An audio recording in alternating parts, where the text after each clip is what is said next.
Fala pessoal, vamos fazer um videozinho hoje um pouquinho diferente. A gente vai falar sobre o nosso relatório semanal por vídeo, justamente porque de vez a gente enviar aquele relatório para vocês de uma forma de apresentação, a gente vai enviar agora um vídeo, porque é mais fácil de vocês entenderem um pouquinho o material e aprenderem um pouquinho mais com a gente também, beleza?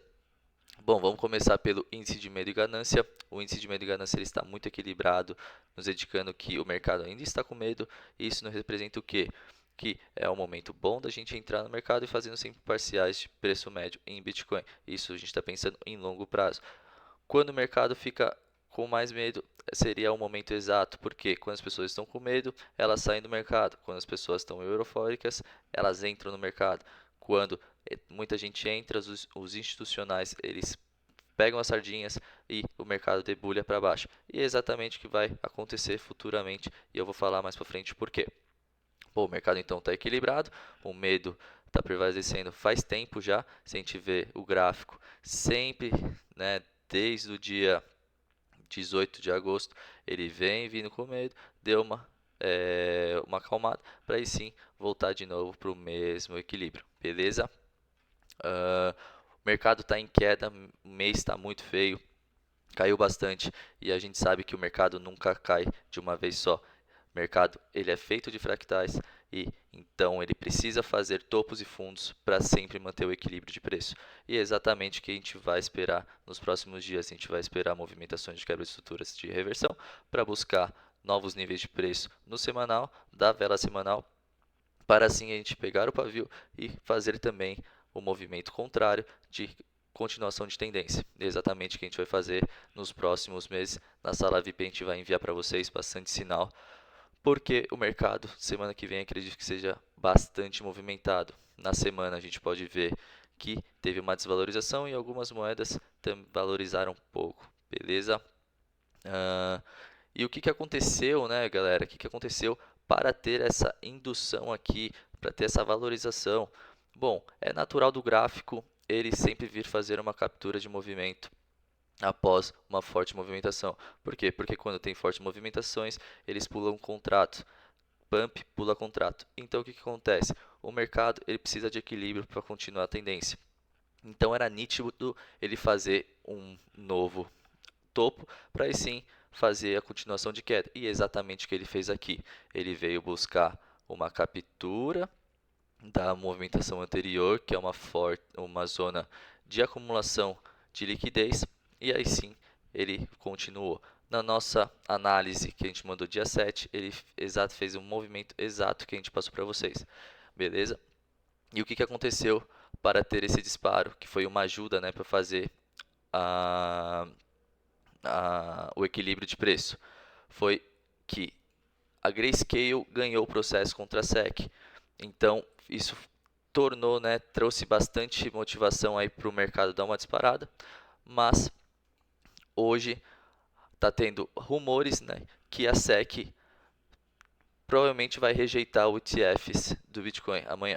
Então, particularmente, eu acredito que vai rejeitar sim, porque a BlackRock quer que isso aconteça, tá? O que isso quer dizer? Que a BlackRock, como vocês podem ver nessa matéria, ela é uma das maiores investidoras de mineração de criptomoeda, tá bom? De Bitcoin.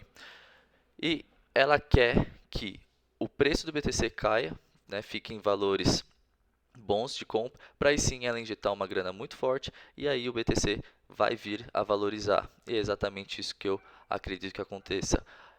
A BlackRock só vai entrar quando a SEC começar a aceitar os ETFs, que alguma hora vai aceitar. Está tendo uma onda aí de rejeição, mas uma hora vai ter que aceitar, porque criptomoeda veio para ficar, beleza? E acredito que isso daí vai vir a acontecer quando o preço do BTC estiver em 20 mil dólares por aí, beleza? O que está acontecendo agora no nosso gráfico do arco-íris, beleza? O que é o gráfico do arco-íris? O gráfico do arco-íris ele mostra qual que é o sentimento também do mercado, o que isso significa, qual que é a tendência, beleza? Aqui ele está na zona de liquidação. O que significa na zona de liquidação? É onde os investidores estão entrando e os traders estão saindo. Por quê?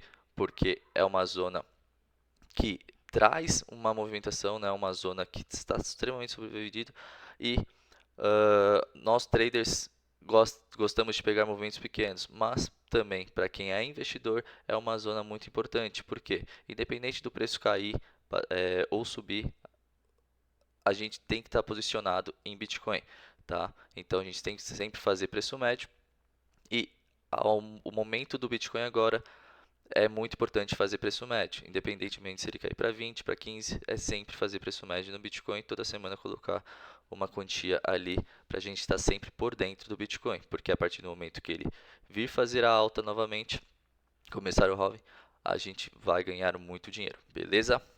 Vamos para o gráfico agora. O que está acontecendo no gráfico do BTC? Vamos fechar aqui as nossas análises, tá? Vamos começar pelo semanal. Bom, o semanal não está nada bonito, tá bom, galera? BTC já vinha numa movimentação de baixa. Ele veio buscar regiões importantes, mas eu acredito que ele tem que vir buscar mais um pouquinho para aí sim fazer a continuação de alta. Aonde eu acho que o BTC pode vir chegar? Pode vir chegar neste meio aqui, 20 mil dólares, beleza? O pavio fechou negativo, né, da semana passada, e agora falta 2 dias, mas eu acredito também que vai fechar negativo. Por quê?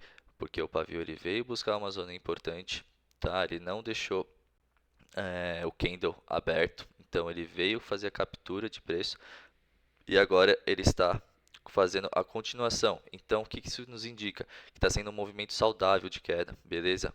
Então, eu acredito sim que ele possa vir buscar mais uma regiãozinha como 22 e 20, para aí sim continuar a alta dele, beleza?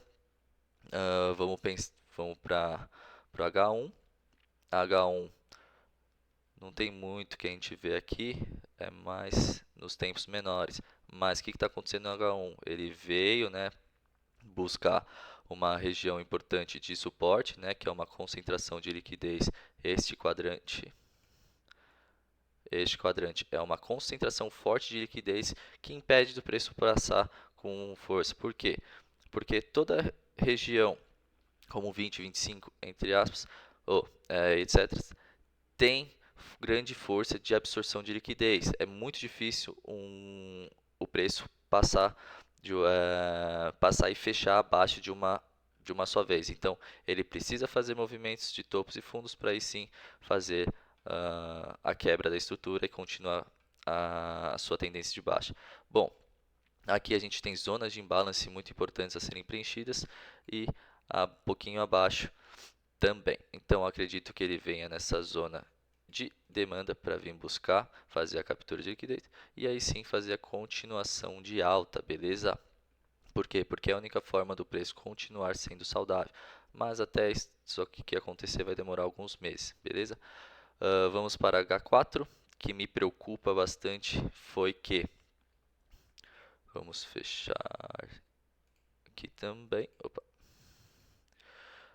Bom, eu passei para vocês, tanto no Instagram quanto na análise semanal, todos esses movimentos que aconteceu. Primeiro movimento foi a cunha descendente. É dificilmente eu olhar padrões gráficos, mas em tempos maiores eu gosto justamente porque eu consigo identificar quais são as zonas de extrema e baixas regiões para a gente identificar quais são as zonas que tem bastante liquidez de mercado. E é exatamente isso que a gente consegue ver nos padrões gráficos, beleza? Por quê? Porque quando a gente traz uma linha como essa que está preenchida aqui, a gente consegue ver que esta região tem bastante liquidez e essa região também tem bastante liquidez. E para a gente fazer a entrada de trade, a gente tem que baixar os padrões e aí sim, quando chega nessas regiões, é o momento ideal da gente começar a fazer análise de reversão de tendência para a gente pegar a valorização. E quando a gente chegou nessa movimentação, teve a primeira quebra de estrutura e a segunda, mostrando que ia ter uma forte indução, um forte movimento, porque com essa concentração de liquidez, sempre precisa fazer uma movimentação forte após, porque o preço ele faz uma acumulação para ter bastante força e após essa força ele estoura. É exatamente isso que acontece em todos os padrões. Como, por exemplo, fez uma acumulação aqui e aqui. O que a gente consegue identificar aqui? Que aqui a gente tem um canal, ó, tanto aqui quanto aqui tem um canal. E o mercado ele tem padrão. Então, se a gente pegar esse fundo desse canal com este topo aqui, aqui é um canalzinho. Então, ele faz acumulações dentro de canais para fazer movimentos fortes em logo em seguida. E é exatamente o que aconteceu aqui. Se a gente vê, ó, ele respeita sempre os canais. Por quê? Porque são zonas de acumulação de liquidez. É difícil passar de uma vez só. E é exatamente o que acontece. Faz a acumulação para fazer grandes movimentos. Então, se após a quebra dessa estrutura não fez uma forte movimentação e a estrutura abaixo fez uma acumulação, então significa que aqui estaria vindo um movimento muito forte. E foi exatamente o que aconteceu e foi exatamente o que eu passei para vocês. Que após a quebra dessa estrutura ia vir um movimento muito forte buscando uma zona importante de liquidez do movimento anterior, que era a zona de demanda, para fazer mais uma acumulação. E aí sim, buscar a zona de order flow, né, ou order block, para fazer a continuação de queda, porque nenhum gráfico vai andar reto, sempre precisa de topos e fundos, exatamente o que aconteceu aqui. O mercado anda em fractais e foi exatamente o que aconteceu. Respeitou, buscou a nossa zona de order block para fazer a continuação. Beleza? Bom, se a gente vir um pouquinho mais próximo, a gente consegue ver o quê? Que teve a primeira quebra de estrutura, a segunda, e essa, que é OBL? É Order Block Line, tá? Então, o que significa? Que a gente marca no final do candle do fechamento, não no pavio, beleza? Por quê? Porque o preço ele só é definido quando ele fecha, tá? Então, quando o preço ele pode chegar em qualquer região de gráfico, né? Qualquer região de preço, mas ele só vai ser determinado, só vai ser concretizado após ele fechar. Então, o preço pode ter vindo em 25.329, mas ele só foi concretizado em 25.750. Então, o preço fechou, o preço realmente travou ali, beleza? E o que aconteceu aqui? Ele quebrou a estrutura anterior. Então, isso daqui é o primeiro indício que ele vai continuar caindo, beleza? O que pode acontecer após essa quebrinha? Ele pode vir fazer, né, o equilíbrio de preço, vir buscar a zona de imbalance ou a zona de order block, para aí sim fazer a continuação de queda, né? Ele vai começar a fazer um canalzinho de baixa. Agora a gente tem que entender aonde que é o segundo topo para a gente conseguir ver qual que é as provas, são as movimentações que a gente consegue fazer em trade, beleza? Bom, acontecendo isso, né, ele quebrando a estrutura, ele vindo buscar novos preços a fundo, acredito que ele possa vir buscar 24.300, vir buscar essa região de imbalance e chegar, né, e fazendo topos e fundos para chegar na região de 20 mil.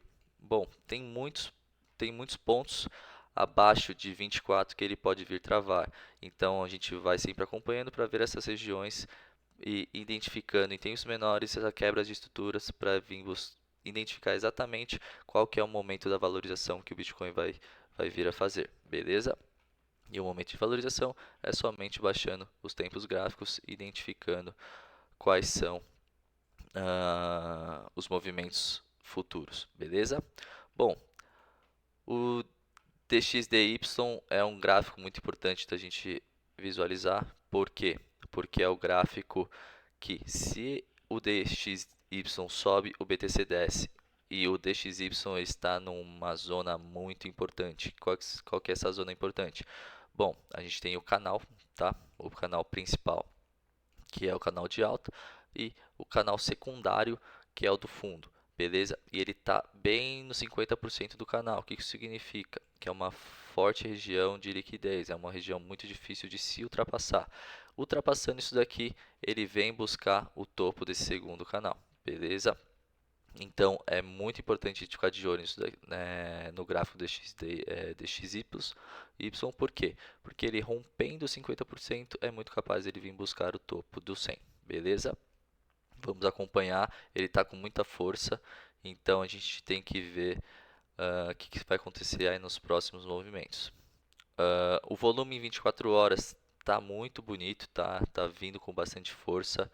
Quando o volume está nessa região, significa que está vindo bastante volatilidade para o mercado. Com bastante volatilidade é muito bom para nós, porque a gente consegue fazer muitas operações em altcoins, beleza? Se a gente olhar o Total 3, que é o Total 3? É o market cap das altcoins, beleza? Que isso significa?